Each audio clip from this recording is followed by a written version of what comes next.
Hello everyone, inspire Infotech Ranebennur ವತಿಯಿಂದ Android mobile ಆಧಾರಿತ street light control ಸಿಸ್ಟಮನ್ನು ಪ್ರದರ್ಶಿಸುತ್ತಿದ್ದೇನೆ. ಬಳಸಿದ ಘಟಕಗಳು MCU, ಮೈಕ್ರೋ ಕಂಟ್ರೋಲರ್, ರಿಲೇ, ಎಲೆಕ್ಟ್ರೋಮೆಕ್ಯಾನಿಕಲ್ ಸಾಧನವಾಗಿದ್ದು ಇದನ್ನು ಸ್ವಿಚ್ ಆಗಿ ಬಳಸಲಾಗುತ್ತದೆ. ಬ್ಲೂಟೂತ್ ಸಾಧನ, LEDಗಳು.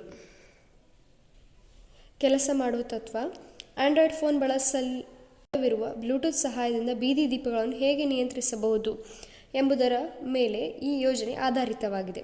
ಆರಂಭದಲ್ಲಿ ವಿದ್ಯುತ್ ಸರಬರಾಜು ನೀಡಿದಾಗ ಬ್ಲೂಟೂತ್ ಸಕ್ರಿಯಗೊಳ್ಳುತ್ತದೆ ಮತ್ತು ಎಲ್ಲ LEDಗಳು ಆಫ್ ಸ್ಥಿತಿಯಲ್ಲಿರುತ್ತವೆ. ಈ ಬ್ಲೂಟೂತ್ ಅನ್ನು SPP Pro ಎಂಬ ವಿಶೇಷ ಅಪ್ಲಿಕೇಶನ್ ಸಹಾಯದಿಂದ ಸರಿಯಾದ ಪಾಸ್ವರ್ಡ್ನೊಂದಿಗೆ ಆಂಡ್ರಾಯ್ಡ್ ಮೊಬೈಲ್ನೊಂದಿಗೆ ಜೋಡಿಸಬೇಕಾಗಿದೆ. ಜೋಡಿಸಿದ ನಂತರ ಎಲ್ಲ LEDಗಳು ಆಫ್ ಸ್ಥಿತಿಯಲ್ಲಿರುತ್ತವೆ ಮತ್ತು ಆಯಾ ಆಜ್ಞೆಗಳನ್ನು ನೀಡುವ ಮೂಲಕ LEDಗಳನ್ನು ಆನ್ ಮಾಡಲಾಗುತ್ತದೆ. ನಮ್ಮ ಮೊಬೈಲ್ನಿಂದ 1357ಗಳಿಗೆ ಮೊದಲು 2ನೇ, 3ನೇ ಮತ್ತು 4ನೇ LEDಗಳು ನಂತಹ ಆಜ್ಞೆಗಳಿಗೆ ಸ್ವಿಚ್ ಆಫ್ ಆಗುತ್ತವೆ. 9 ಆಜ್ಞೆಗೆ ಎಲ್ಲ LEDಗಳು ಆನ್ ಆಗುತ್ತವೆ ಮತ್ತು 0ಗೆ ಆಜ್ಞೆಗೆ ಎಲ್ಲ LEDಗಳು ಸ್ವಿಚ್ ಆಫ್ ಆಗುತ್ತದೆ. ನೋಡಿ, ಇವಾಗ ನಾನು ಮೊಬೈಲ್ನ ಬಳಸಿ ಇವೆಲ್ಲ LED ಲೈಟ್ಸ್ನ ಆನ್ ಮಾಡ್ತೀನಿ. ಫಾರ್ ಎಕ್ಸಾಂಪಲ್, ನಮ್ಮ ಮೊಬೈಲಲ್ಲಿ ಬ್ಲೂಟೂತ್ ಕನೆಕ್ಷನ್ನ ಆನ್ ಮಾಡಿ HC ಅವೈಲೇಬಲ್ ಡಿವೈಸಲ್ಲಿ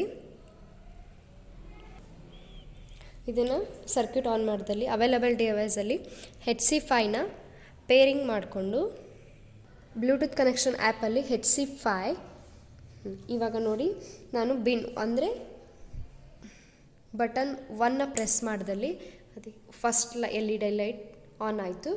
ಅದೇ ಬಟನ್ 1ನ ಪ್ರೆಸ್ ಮಾಡಿದರೆ LED ಲೈಟ್ ಆಫ್ ಆಯಿತು. ಅದೇ ಥರ ಬಟನ್ 2ನ ಪ್ರೆಸ್ ಮಾಡಿದಾಗ LED ಲೈಟ್ ಸೆಕೆಂಡ್ ಆನ್ ಆಯಿತು. ಬಟನ್ 2 ಮತ್ತು ಸೆಕೆಂಡ್ ಟೈಮ್ ಪ್ರೆಸ್ ಮಾಡಿದರೆ ಆಫ್ ಆಗುತ್ತೆ. ಅದೇ ಥರ ಬಟನ್ 3 ಇಲ್ಲಿ ಆನ್ ಆಯಿತು LED ಲೈಟ್.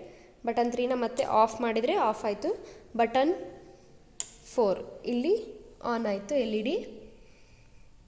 ಅದೇ ಥರ ಬಟನ್ 4 ಆಫ್, ಬಟನ್ 5 ಅದೇ ಥರ ನಾವು ಯಾವ ಬಟನ್ ಪ್ರೆಸ್ ಮಾಡ್ತೀವೋ ಆ ಟೈಮಲ್ಲಿ ಅಲ್ಲಿ LED ಲೈಟ್ ಆನ್ ಮತ್ತು ಆಫ್ ಆಗುತ್ತೆ. ಇದರ ಸುಧಾರಣೆಗಳು: ಇದು ಹಸ್ತಚಾಲಿತ ಶಕ್ತಿಯನ್ನು ಕಡಿಮೆ ಮಾಡುತ್ತದೆ, ಇದು ಶಕ್ತಿಯನ್ನು ಉಳಿಸುತ್ತದೆ. ಇದರ ಒಂದು ಅನಾನುಕೂಲಗಳು ಏನಪ್ಪ ಅಂದರೆ ಇದಕ್ಕೆ ಕೆಲಸ ಮಾಡಲು ಶಕ್ತಿ ಬೇಕು.